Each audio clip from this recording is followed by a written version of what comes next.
Na muhali gani ndugu wa Simulizi TZ, karibu tena muda na wakati mwingine katika mwendelezo wa sehemu ya 4 ya simulizi hii nzuri, simulizi Kisasi ni Haki. Nilijigeuza house girl ili niweze kulipa kisasi. Usisahau kusubscribe chaneli yetu ili uweze kuwa wa kwanza kupata simulizi na vipindi vyetu mbalimbali. Na hapa ndipo tulipoishia katika sehemu ya 3. Basi kutokana na kugeuka, kanga yake ilishuka kifuani na kuyaacha matiti yake makubwa meupe, huku mguu wake alionipandishia kiunoni mwangu, paja lote likiwa wazi mpaka nyama za kiuno zikionekana. Nilibaki hoi, sijielewi, nikijizuia nisimtazame, lakini nikashindwa.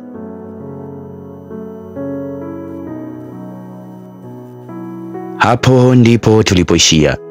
Sasa tusonge katika mwendelezo wa sehemu hii ya 4. Nilisubiri jamani, mama naniliu. Mwanamama huyo aliongea. Tena aliongea mwenyewe akiwa usingizini, kumaanisha alikuwa anaota. Tena anaota anatembea, maana mguu wake alianza kuunyosha na kukunja ukiwa kiunoni mwangu.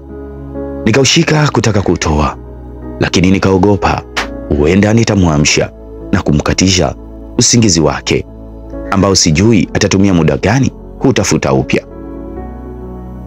Nilishusha pumzi ndefu baada ya ikulu yangu ikiwa imesimama ndani ya kitenge nilichojifunga mpaka ikajichola. Nikashika na kubana katikati ya mapaja, ukiwa mrefu tena umenyooka misri ya nguzo ya umeme. Nilichofanya ni kumshika paja na kumsogeza taratibu. Kwa bahati nzuri naye akageuka. Tena aligeuka mzima na kugeuka ukutani. Nikapata ahueni kidogo, lakini mbaya zaidi, pamoja na kugeuka kwake ukutani, kanga aliyovaa aliiacha, ilikuwa imefunguka na kumwacha mtupu, nikiona mgongo wake mpaka makalio yake makubwa, vyote vikiwa wazi, maana hakuvaa chochote ndani ya kanga. Basi hivyo kanga ikajikusanya kwa mbele kitandani, nikabaki sijielewi kama kijana wa kiume niliyekuwa rijali.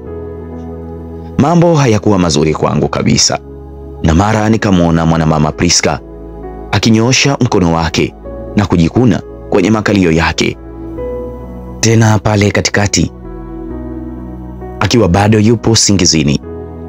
Nikashikwa na hamu kubwa tena zilizonitesa kweli. Talimbo wangu ndani ya kitenge nilichokivaa ukiwa umesimama barabara, unapumulia kwa juu tu. Nikawa ninawaza na kuwazua, sijui nimshike nifanye yangu, lakini ubaya akiamka nitagundulika. Lakini na kulala pia hivi nalo lilikuwa tatizo kubwa sana kwa upande wangu. Nikashusha pumzi ndefu na kujitoa muhanga.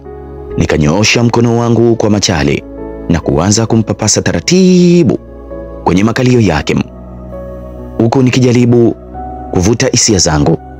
Nilimwona mwanamama huyu bosi wangu akionekana kufurahia mchezo wangu wa kumpapasa, huku akiachianisha miguu yake, lakini akiwa bado usingizini, ila akizani ni ndoto.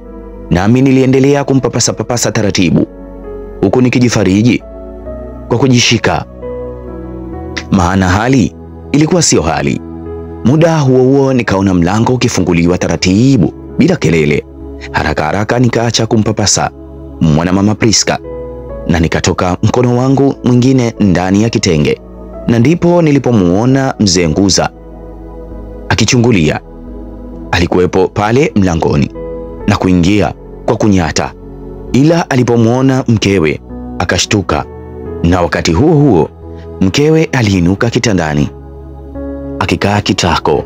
Mzee Nguza akabaki ametoa macho, nami nikimtazama mwanamama Priska ambaye kumbe alikuwa bado usingizini.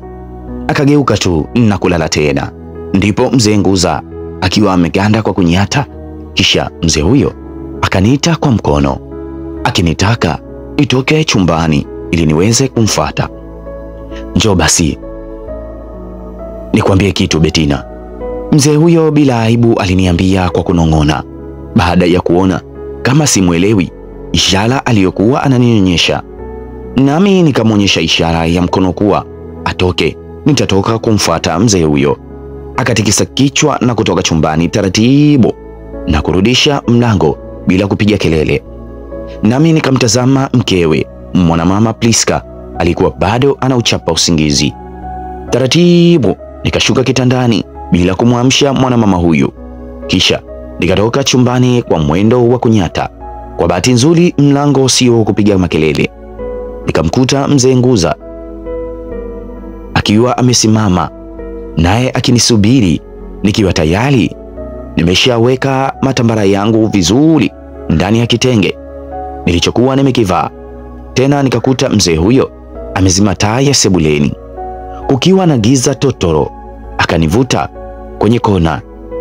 Nini, niache, nililalamika kwa sauti ya kike. Mzee huyo, baba tu mtu mzima, akiwa amenikamata mkono bila hata haya wala aibu. Betina, usipige kelele, usipige kelele basi na wewe, sisi sote ni watu wazima, aliongea. Tena aliongea kwa kunong'ona, huku akinibinya mkono wangu. Unataka nini bwana? Niache nikalale. Mimi nahitaji kuwa na wewe Betina, usinikatalie tafadhali. Chochote utakachotaka nitakupa. Mzee huyo alitaka kunibusu. Nikakwepesha kichwa changu na kumsukuma ukutani, mdomo wake ukiwa unanuka pombe hatari. Na wakati huo huo mkewe akapiga chafya mara tu chumbani. Unikome wewe mzee. Nilimsonya na kuufungua mlango taratibu.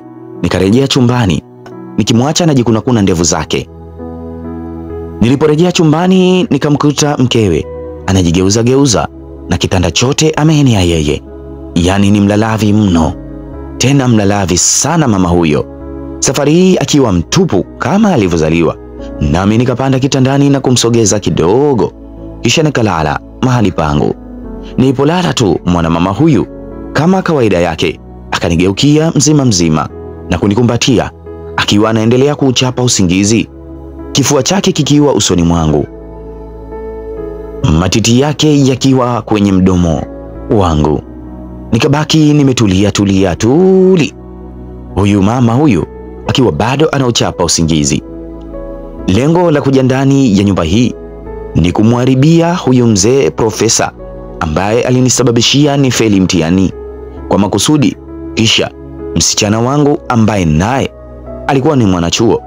Tukiwa chuoni, mzee huyu Profesa Nguza alikuwa anamtaka mpenzi wangu na mchumba wangu aliyekuwa anaitwa Rosemary, na alipomkataa akamwanzisha vitimbwi, msichana huyo akimlazimisha alale naye kimapenzi.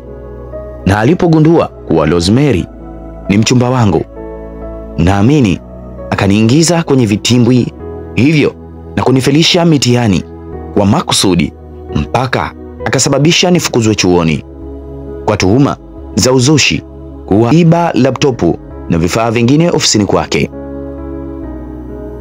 Nilishusha pumzi ndefu na kuyaangalia matiti makubwa ya mwanamama Priska yaliyokuwa kifuani mwangu. Kama kijana kamili na rijali, sikuweza tena kuhimili. Nikasogeza midomo yangu na ulimi wangu na kuanza kuyatafuna matiti yale. Hii ni sehemu ya 4 ya simulizi hii ya Kisasi ni Haki. Tumemwona kijana huyu kwa sasa amejitambulisha kama Betina, aliyekuwa anasoma chuo, na profesa alikuwa akimpenda mpenzi wake, hivyo akasababisha vitimbwi kibao ili kijana huyu aweze kufukuzwa. Lakini sasa uvumilivu umeanza kumshinda baada ya mwanamama huyu kulala naye kitanda kimoja.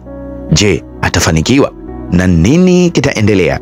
Usikose katika mwendelezo wa sehemu ya 5.